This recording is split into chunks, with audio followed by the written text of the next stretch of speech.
Assalamualaikum ruang imaji, Assalamualaikum ruang kreativitas, izinkan kami mengenal diri.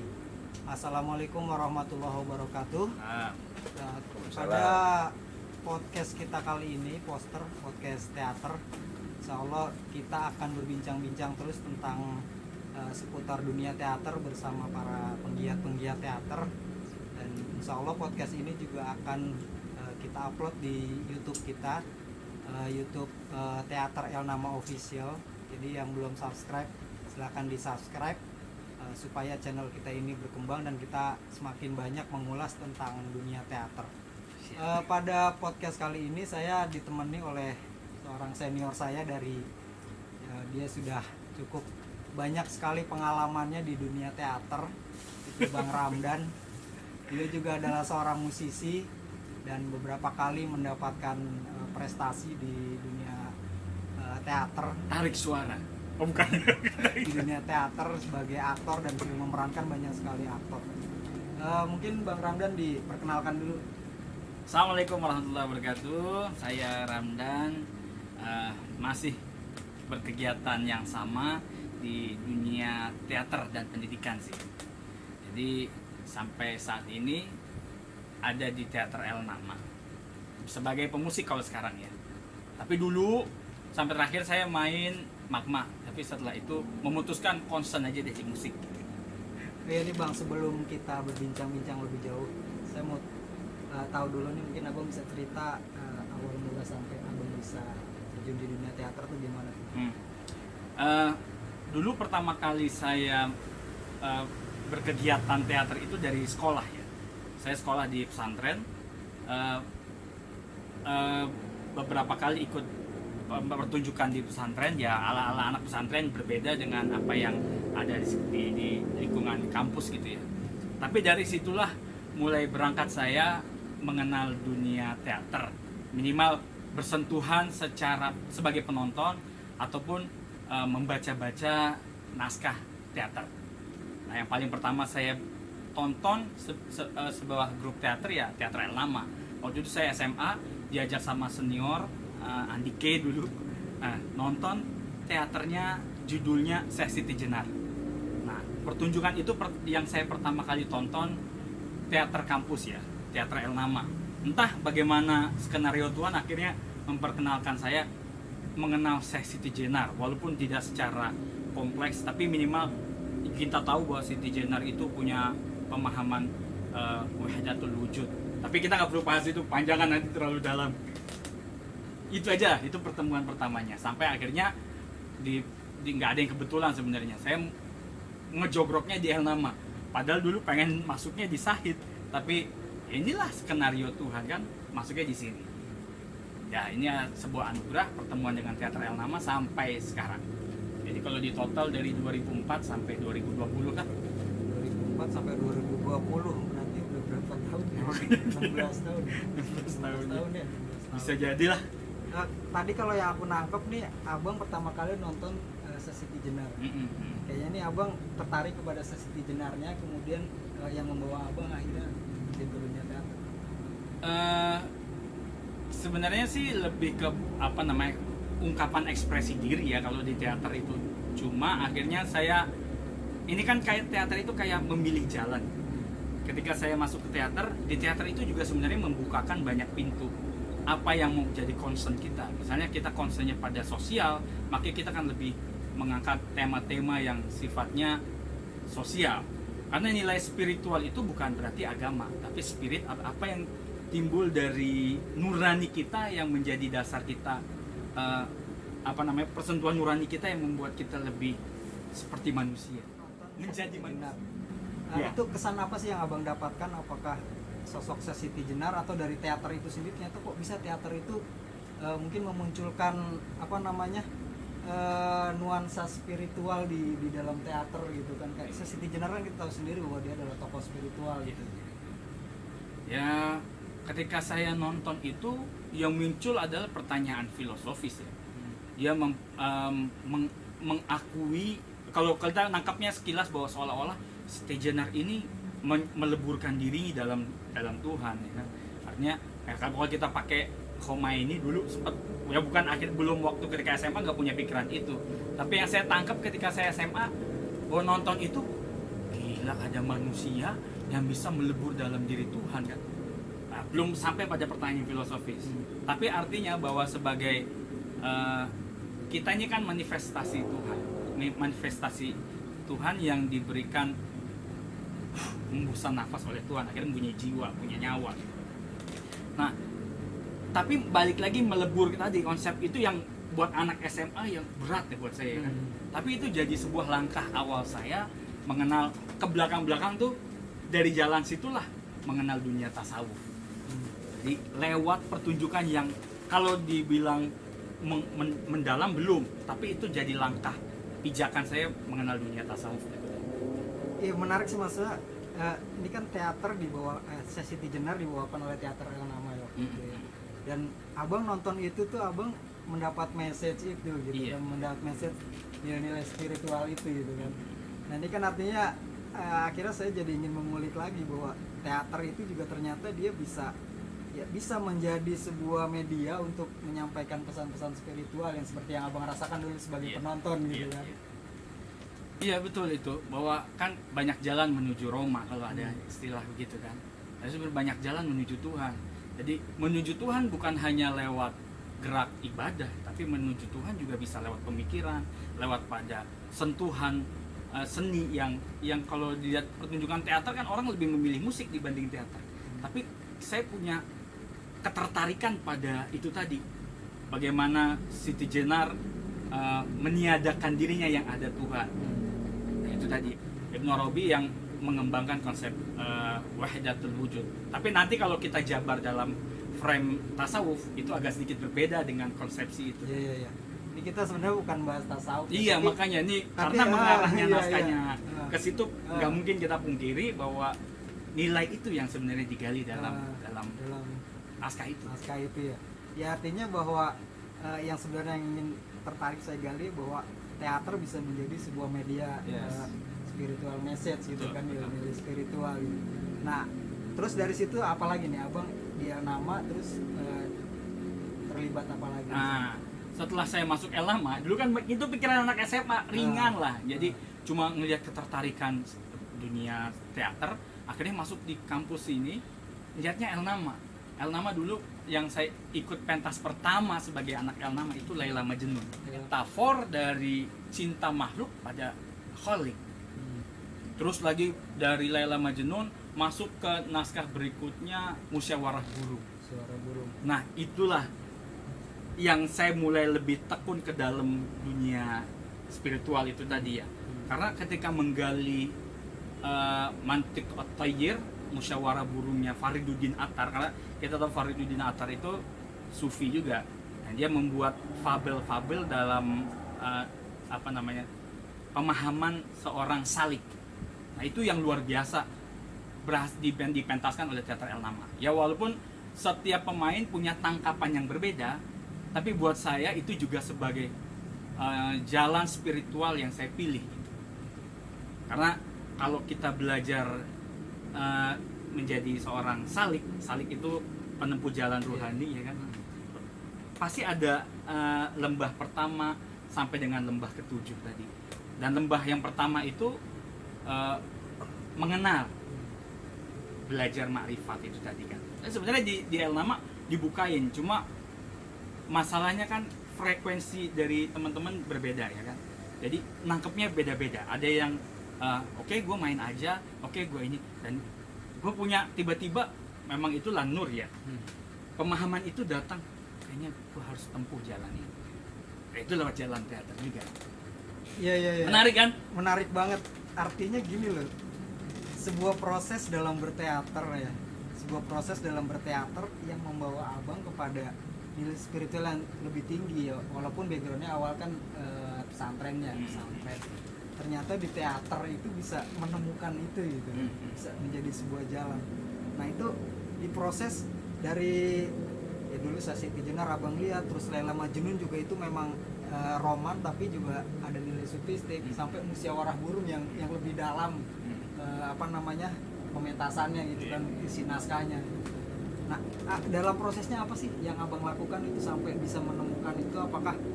Apakah di dalam proses, karena ini kan menampilkan sebuah naskah sufistik ya, apakah abang juga di dalam prosesnya diajak untuk mendalami itu gitu? Atau ada proses lain yang akhirnya nggak hanya sampai di pementasan nilai-nilai sufistik itu, bahkan di dalam kehidupan abang kita ke bawah juga gitu gitu ya? Ya kalau kita kutip dari perkataan Kudwijaya, teater adalah pengalaman batin kan. Bahwa apa yang kita lakukan dalam teater itu sebenarnya mempengaruhi batin kita. Jadi ketika kita mementaskan sebuah naskah itu, makanya tadi balik lagi ke individunya, dia memang mau membawa ini kemana. Kalau memang dia selesai mementaskan ini selesai, maka selesai.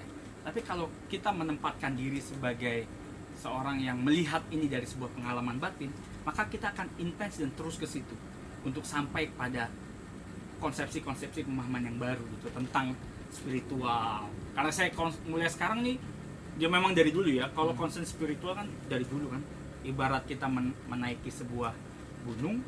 Nah, ya perjalanan sampai nanti pulang.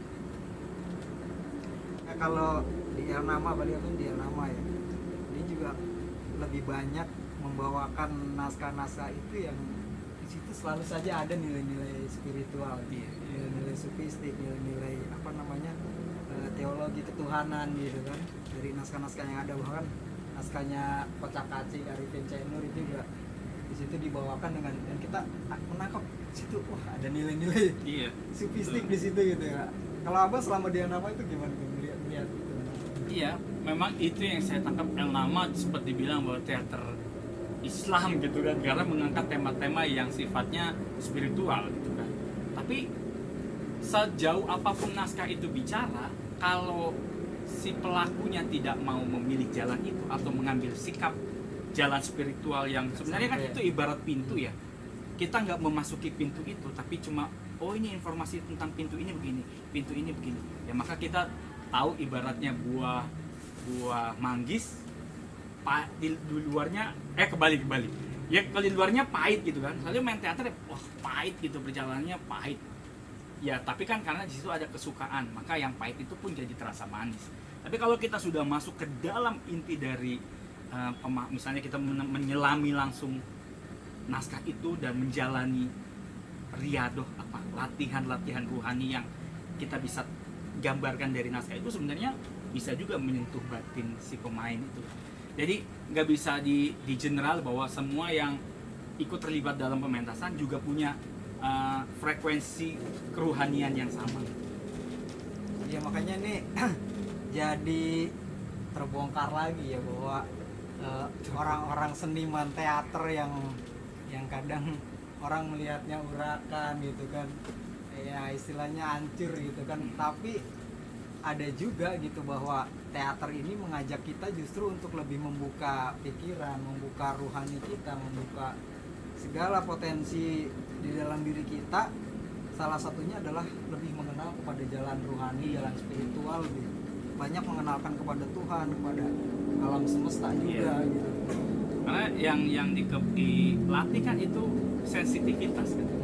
Karena yang paling gampang masuk itu sensitif seseorang itu ya ketika terbuka. Nah, latihan kesenian teater, musik, atau apa yang bentuk lain dari seni itu tadi sebenarnya melatih sensitivitas kita. Tinggalkan masalahnya mau atau tidak mau itu tadi, menyikapi. Makanya ada yang bilang cara jadi sufi tuh, wali tuh gampang gitu kan, sensitivitas hatinya terbuka. Kalau ibaratnya dalam bahasa tasawufnya itu makom-makomnya terbuka. Kalau makom mahabbahnya terbuka karena sensitivitasnya terbuka. Nah itu yang saya dapat gitu dari perjalanan teater saya selama ini gitu. Ya walaupun setelah saya berteater saya memilih musik sebagai profesi, ya artinya masih berkesinambungan lah antara seni itu ya. Seni itu kan satu rumah tapi ada ininya ya. Banyak hal musik juga ya. Masuk juga. Dari yang tadi saya simak ya pembicaraan abang ini kan kayaknya lebih kan enggak banyak juga orang yang menemukan hal lain gitu kan di di dalam teater ada perubahan dirinya, ada juga yang dia itu terapi mental juga gitu kan. Kalau abang ini lebih kepada dia menemukan jalan rohani spiritual ya. Iya. Jadi apakah setelah menemukan itu akan menjadi message abang di dalam berkesenian teater ini?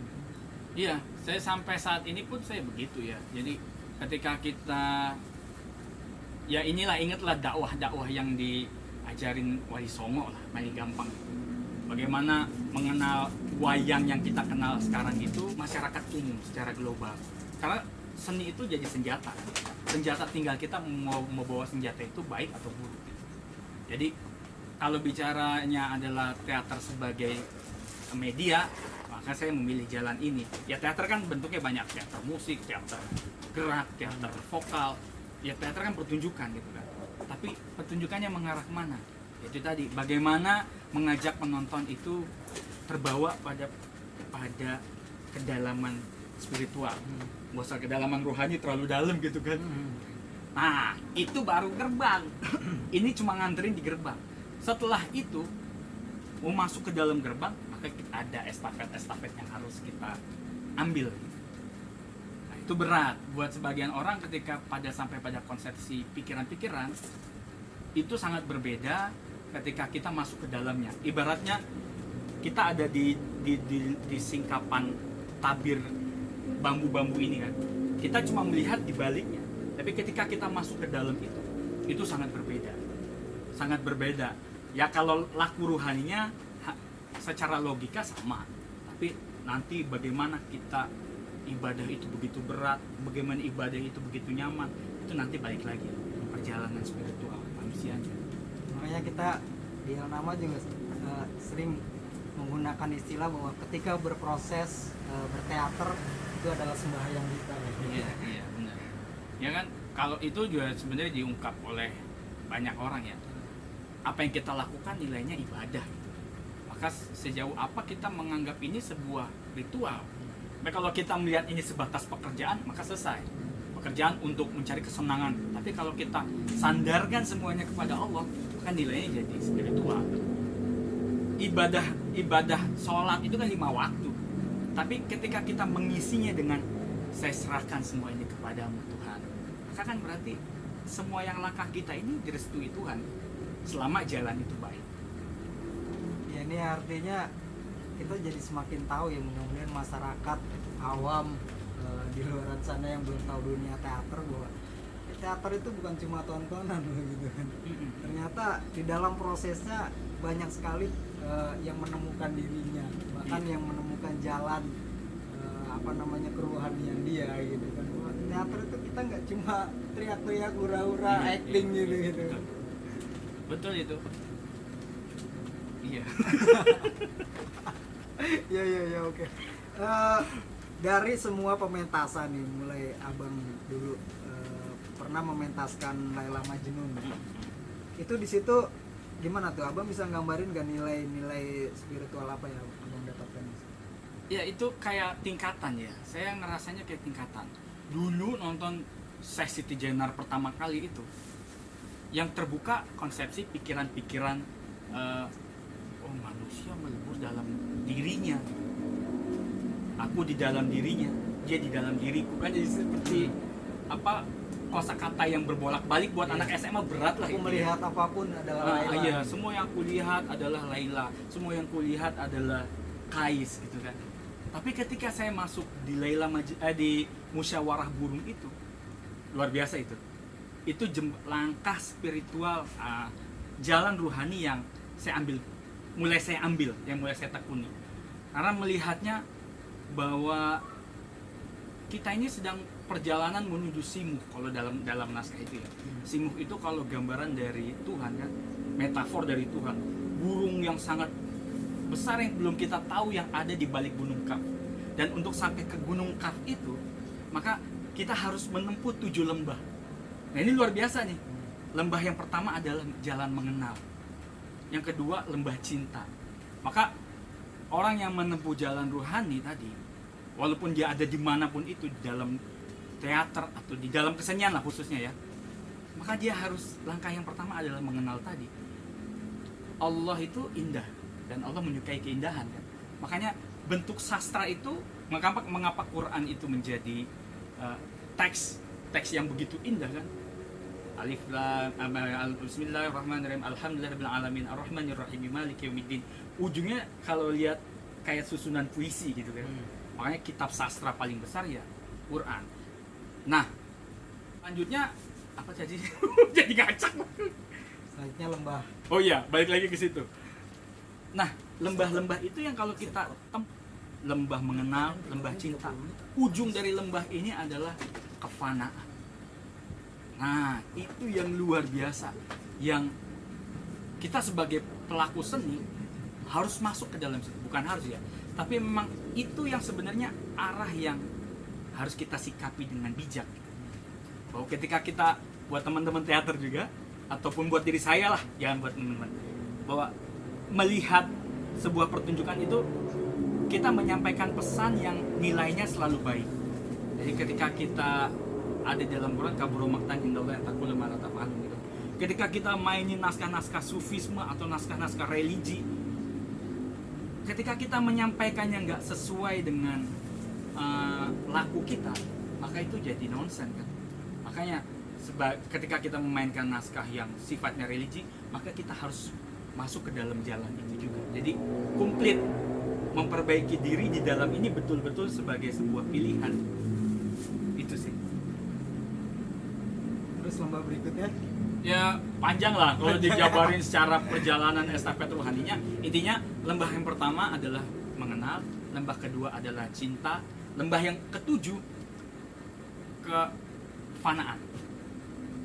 Ya menarik, artinya ketika seseorang memainkan sebuah naskah yang di situ message-nya adalah spiritual, bahwa ya memang kalau di teater kita harus masuk ke dalam penghayatan gitu. Dalam penghayatan bahwa ketika kita menyampaikan pesan message spiritual dalam sebuah teater, kita juga harus bisa menghayati itu gitu. Harus bisa menghayati itu. Nah, contohnya gini. Misalnya kita di dalam naskah kocak kacik kapai-kapai itu ada kakek. Kakek itu kan gambaran dari tokoh spiritual gitu. Nah, ketika kita memilih tokoh itu, maka kalau kita memainkannya sebatas aku memainkan ini karena teks ini bicara seperti ini, maka itu akan selesai di situ. Tapi ketika kita nyelam masuk sebagai kakek itu, maka yang muncul apa? Spiritual yang terbuka. Artinya banyak di naskah-naskah itu yang sebenarnya begitu berat dimainkan, tapi dianggapnya ya harus sesuai dengan laku lah, intinya sih gitu. Iya, intinya harus sesuai aja. Setelah musyawarah burung apa lagi nih, Bang? Setelah musyawarah burung, Gravito.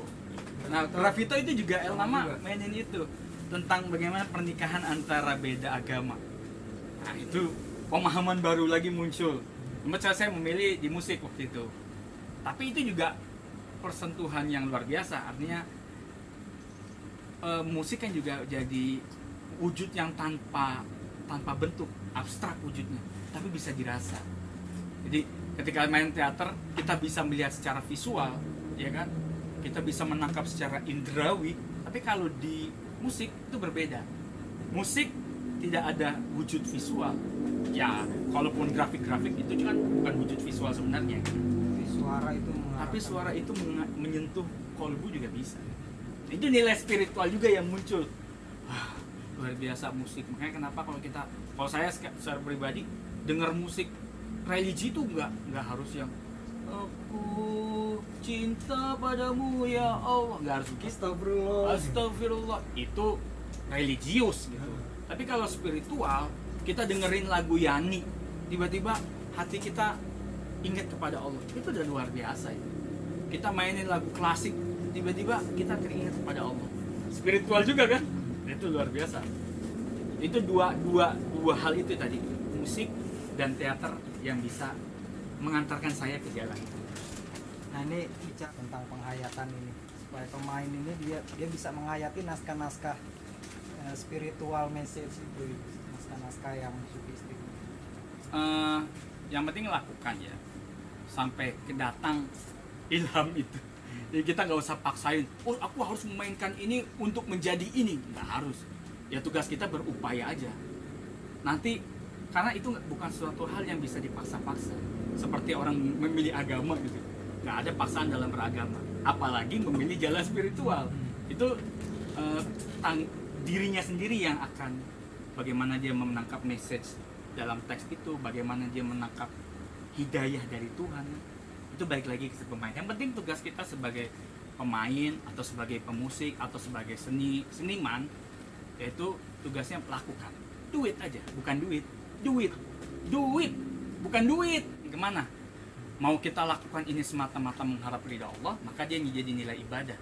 Tapi kalau kita lakukan fokusnya hanya untuk mencapai nilai estetika tertinggi, maka nggak ya sampai situ lah pemahamannya. Jadi tinggal memilih si tokohnya. Oke, Bang sampaikan, Bang Injinya teater itu kayak apa sih atau harusnya seperti apa? Ya teater dari perjalanan waktunya ya banyak mengkritisi banyak hal gitu, termasuk wilayah yang sangat personal, wilayah spiritual, wilayah yang sangat personal. Cuma kebanyakan dari teater itu diberi kebebasan untuk memilih kemana. Yang concern ke wilayah spiritual, misalnya ini menarik banget ketika kita orang udah sosial, hubungan sosial dengan masyarakat sangat tinggi gitu, tapi nilai spiritual kayaknya perlu dikembangkan. Maksudnya tuh ketika kita mementaskan naskah musyawarah burung tadi, ada laku-laku rohani yang ketika kita mau sampai bagaimana menggedor itu tadi, pintu-pintu ilahiyah tadi kan, biar sampai konsepsi itu masuk, jadi nggak sampai pada permukaan. Ya mudah-mudahan teater menjadi lebih baik ya, nilai memberikan pesan nilai manfaat buat orang banyak. Mending tugas kita sebagai pelaku teater lakukan semata-mata itu karena Allah Ta'ala. Mantap nggak? Menemukan nilai-nilai spiritual, dan spiritual kita bisa terbangun di situ gitu, di dalam proses berteater itu sendiri. Jadi teater ya kita nggak hanya sekedar teriak-teriak berakting gitu, tapi banyak sekali hal dalam diri kita yang bisa kita dapatkan di teater selama berproses teater itu sendiri. Mudah-mudahan podcast kali ini bisa memberikan satu pemikiran baru buat kita, dan kita semakin terbuka bahwa teater itu sangat dalam dan sangat banyak nilai-nilai di dalam dunia teater ini yang bisa kita gali. Itu saja podcast teater kita pada kali ini. Sekali lagi saya ucapkan terima kasih pada Bang Ramdan, dan terima kasih juga kepada para pendengar, para viewers. Jangan lupa nanti di subscribe YouTube Teater El Nama Official. Subrek, like, comment, share supaya kita bisa semakin berkembang channelnya dan semakin banyak lagi menggali tentang dunia perteateran, seni pertunjukan teater. Terima kasih, semoga ilmu menjadi amal, semoga amal menjadi ibadah. Assalamualaikum warahmatullahi wabarakatuh.